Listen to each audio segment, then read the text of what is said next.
नमस्कार मित्रांनो. होळीचा सण म्हणजे वाईटावर चांगल्याचा विजय. या दिवशी होलिका दहनाच्या अग्नीला अनन्यसाधारण महत्त्व असते. शास्त्रानुसार या अग्नीत काही विशिष्ट गोष्टी अर्पण केल्यास तुमच्या जीवनातील अनेक समस्या क्षणात भस्म होऊ शकतात. यंदा 2 मार्च रोजी होलिका दहन आहे. त्यानिमित्ताने खालील गोष्टी अग्नीत आवर्जून टाका. यामध्ये पहिली आहे ती म्हणजे घरात जर सतत कटकटी किंवा भांडणे होत असतील तर होळीच्या अग्नीत चंदनाचे लाकूड अर्पण करा.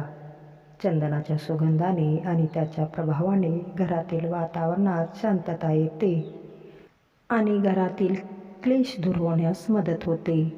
2. गाईच्या शेणापासून बनवलेल्या गोवऱ्या होळीत वापरणे अत्यंत शुभ मानले जाते. यामुळे घरातील आणि मनातील नकारात्मक ऊर्जा जळून खाक होते आणि सकारात्मकतेचा संचार होतो. 3.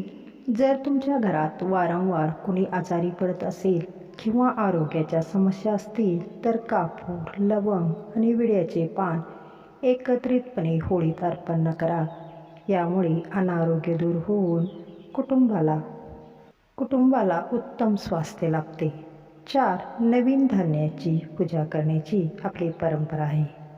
होळीच्या अग्नीत गव्हाच्या लोंब्या भाजल्याने किंवा अर्पण केल्याने घरात कधीही अन्नाची कमतरता बसत नाही आणि अन्नपूर्णा मातेची कृपा कायम राहते.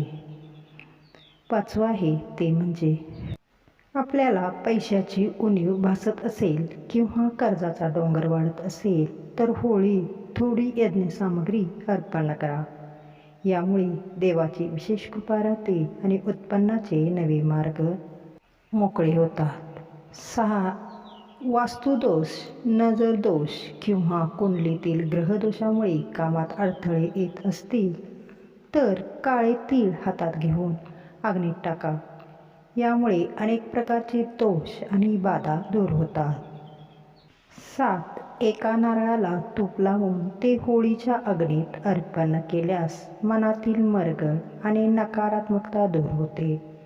ज्यांना नोकरी किंवा व्यवसायात प्रगती हवी आहे त्यांच्यासाठी हा उपाय अत्यंत प्रभावी आहे. 8वा उपाय म्हणजे होळीच्या अग्नीत पुरणपोळी अर्पण केल्याने घरातील पितृदोष आणि ग्रहदोषांची तीव्रता कमी होऊन समृद्धी येते. हा महानैवेद्य अर्पण केल्याने घरातील क्लेश जळून खाक होतात आणि कौटुंबिक नात्यात पूर्णासारखा गोडवा निर्माण होतो. तसेच वर्षभर घरात अन्नाची कमतरता भासू नये म्हणून हा कृतज्ञतेचा सोहळा महत्त्वाचा मानला जातो.